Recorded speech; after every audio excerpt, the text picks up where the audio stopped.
Bonjour à chacun, à chacune, heureux de pouvoir prendre ces moments avec vous encore aujourd'hui. J'espère que vous avez passé un bon week-end, reposant, et aussi un bon culte pour la gloire du Seigneur. Voilà, que Dieu vous bénisse. Alors, j'aimerais lire avec vous la Genèse au chapitre 9. Nous sommes encore avec Noé. Le déluge a eu lieu. Noé et sa famille sont sortis de l'arche. J'aimerais lire au chapitre 9 à partir du verset 11e et jusqu'au verset 17. Il est écrit: c'est Dieu qui parle à Noé et qui dit « J'établis mon alliance avec vous.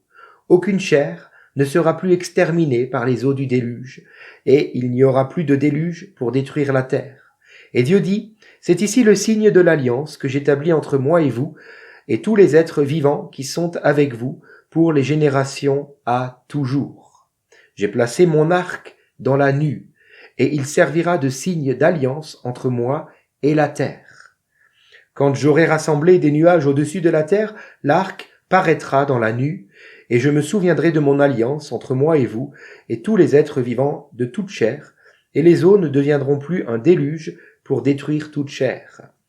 L'arc sera dans la nue, et je le regarderai pour me souvenir de l'alliance perpétuelle entre Dieu et tous les êtres vivants et toute chair qui est sur la terre. Et Dieu dit à Noé: tel est le signe de l'alliance que j'établis entre moi et toute chair qui est sur la terre. Amen. Amen. Alors j'aimerais aujourd'hui vous parler de l'arc-en-ciel. L'arc-en-ciel. Je ne sais pas si vous le saviez, mais l'arc-en-ciel est un signe de l'alliance de Dieu. Eh oui, je suis en train de... Vous voyez, je touche mon alliance, mais ça n'a rien à voir. Mais oui, c'est un signe de l'alliance de Dieu. Alors, il m'arrive si souvent avec mes enfants de regarder les arcs-en-ciel comme ça quand il y en a, et quand c'est pour eux la première fois qu'ils en voient un, c'est waouh, c'est quoi papa, c'est quoi? Alors bon, j'essaye de leur expliquer bibliquement justement, puisque c'est un phénomène biblique, hein, l'arc-en-ciel. Et j'aimerais qu'on en parle un petit peu ensemble aujourd'hui, si vous le voulez bien. Alors, premièrement, j'ai 4 choses à dire aujourd'hui. Ce sera rapide. Premièrement, l'arc-en-ciel est quelque chose de merveilleux, de magnifique. Regardez juste les yeux des enfants qui voient ça pour la première fois en particulier, mais c'est merveilleux. C'est merveilleux. Dans nos pays occidentaux, l'arc-en-ciel est composé de couleurs spectres. Et le dessin animé Mickey avait une chanson qui en parlait très bien, qui m'est restée dans la tête pendant des nuits et des nuits. J'arrivais pas à l'enlever, cette chanson. Ça vous est déjà arrivé? C'est un truc de dingue, c'est horrible en fait. On se réveille avec ça, on dit mais c'est pas possible. Mais au moins j'ai retenu les couleurs de l'arc-en-ciel: rouge, orange, jaune, vert, bleu, violet. Voilà, je les connais. Donc l'arc-en-ciel est rempli de couleurs. Ok, quoique dans les climats froids, par exemple en Antarctique, les habitants là-bas ont l'habitude de, non pas de voir un arc-en-ciel, mais de voir ce qu'ils appellent un arc de brouillard, qui est très épais et d'un blanc pur. C'est tout aussi merveilleux. J'ai vu quelques photos, c'est magnifique. Hein? Oui, tout cela est merveilleux. Avec les enfants, on peut s'arrêter 10 minutes facilement devant un arc-en-ciel pour le contempler, pour s'extasier devant ce phénomène, tellement que c'est beau. Alors j'aimerais lire avec vous juste un verset dans le Nouveau Testament. En fait, non, il y en a 2. 2 versets. Romains, chapitre 1er, versets 19 et 20. Il est écrit « Ce qu'on peut connaître de Dieu est manifeste, Dieu l'ayant fait connaître. En effet, les perfections invisibles de Dieu, sa puissance éternelle et sa divinité se voient comme à l'œil nu depuis la création du monde, quand on les considère dans ses ouvrages. » Alors, quand on voit un arc-en-ciel, on voit quelque part une facette du cœur de Dieu. Oui, mon Dieu est plein de couleurs. Oui, mon Dieu est merveilleux. Il est comme cela. La Bible le qualifie en disant « Dieu est amour ». L'amour, c'est plein de couleurs. Lorsqu'il vient dans un cœur, il donne parmi d'autres choses la joie. La joie. Si ta vie semble morose, sombre, tu as besoin de Dieu. Et si tu connais un chrétien, plutôt quelqu'un qui se dit chrétien et qui aime le Seigneur, etc., qui va à l'église, mais qui tire la tête, qu'il est triste, dis-lui un jour, en toute amitié, hein, et gentiment, Mais dis-lui, est-ce que tu connais le Dieu de l'arc-en-ciel? Il te faudrait un petit peu de ces couleurs-là dans ta vie. Oui, parce que mon Dieu est merveilleux et il nous donne la joie. Il nous donne la joie. De le connaître, ça change tout. Combien je prie que tu puisses le rencontrer si ce n'est pas déjà fait. Alors, premièrement, c'est quelque chose de magnifique, l'arc-en-ciel, qui nous révèle le cœur de Dieu. Deuxièmement, l'arc-en-ciel nous révèle, une alliance. Une alliance. On l'a lu dans le texte de la Genèse, Dieu fait alliance avec les hommes au travers de cet arc qu'il place dans les nues, dans le ciel. Il ne permettra plus jamais le déluge. Non. Bien sûr, il existe toujours, et on en entend parler si souvent malheureusement, il existe encore des inondations qui sont même mortelles. Oui. Pourquoi? Parce que la méchanceté des hommes suscite un esprit de perversion sur toute la création, au point même que le climat en est affecté.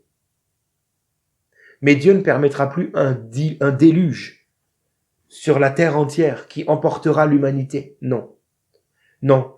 Lorsque les nuages arrivent, l'arc se dresse, et nous l'avons lu, Dieu regarde l'arc et se souvient encore de son alliance. Alléluia. Et il ne permettra pas que le déluge nous emporte. L'arc-en-ciel nous rappelle que Dieu est un Dieu d'alliance. Oui, c'est un Dieu qui aime faire alliance. Tout comme l'alliance qui se trouve là à mon doigt et qui unit un homme et une femme, n'est-ce pas? Nous avons un Dieu de l'alliance. Et il veut faire alliance avec toi. Justement, c'est mon troisième point.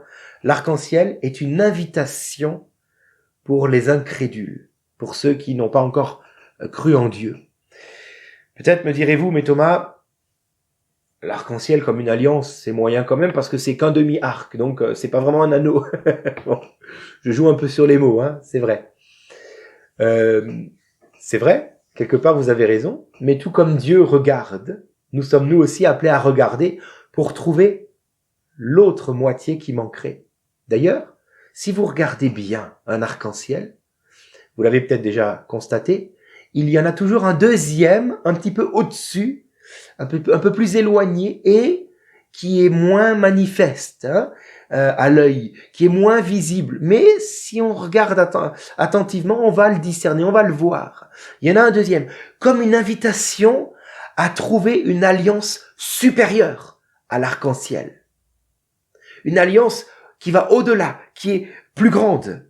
C'est une invitation à trouver l'alliance complète, parfaite. Une alliance plus discrète à l'œil, mais qui s'accepte non par la vue, mais par la foi. C'est l'alliance en Jésus-Christ. Cette alliance de foi qui nous sauve. Il est écrit dans Matthieu 26, verset 28, c'est Jésus qui parle et qui dira « Ceci est le sang de l'alliance répandu pour vous. » Tout comme Dieu regarde l'arc afin de ne plus inonder le monde par le déluge pour amener le monde à la perdition, non. Tout comme Dieu regarde l'arc pour cela, il regarde aussi au sang de Jésus, qui est le sang de la nouvelle alliance, une alliance supérieure à l'alliance de Noé avec l'arc-en-ciel. Dieu regarde au sang de Jésus afin de ne pas détruire l'humanité. Parce que, peut-être vous dites-vous, mais pourquoi me faut-il faire une alliance avec Jésus? Si Dieu a promis de ne plus jamais détruire le monde par les eaux du déluge, il n'a jamais promis de ne plus détruire le monde tout court. Un jugement arrive, et un jugement bien plus important que celui du déluge, car ce sera un jugement éternel, et par le feu, non plus par l'eau, mais par le feu. Et ce jugement va toucher tous ceux qui ne sont pas entrés dans l'arche comme Noé, tous ceux qui n'ont pas accepté cette nouvelle alliance plus grande, supérieure et parfaite qui se trouve en Jésus-Christ.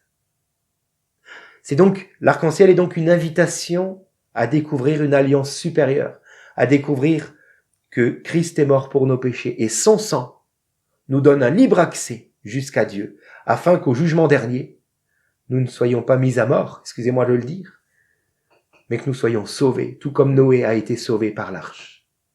Alors, L'arc-en-ciel est une invitation si tu n'as pas encore fait la paix, si tu n'as pas encore fait alliance avec Dieu. On ne parle pas de religion, on parle d'alliance, on parle de mariage, de cœur à cœur. Si tu ne connais pas Jésus comme cela, le Seigneur t'invite aujourd'hui à le chercher. Viens donc à l'église, lis la Bible, prie, cherche le Seigneur Jésus et il se révélera. Alléluia, car cette alliance est pour toi aussi.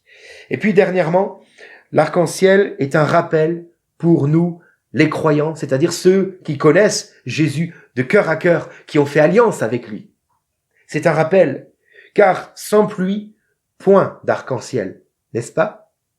Il faut une dégradation du climat, il faut que le soleil laisse place aux nuages pour qu'apparaisse un arc-en-ciel. L'arc-en-ciel nous rappelle que Dieu est présent au milieu des orages, au milieu de la pluie. Quand le climat se détériore, Dieu est toujours là avec ses enfants. Il est là.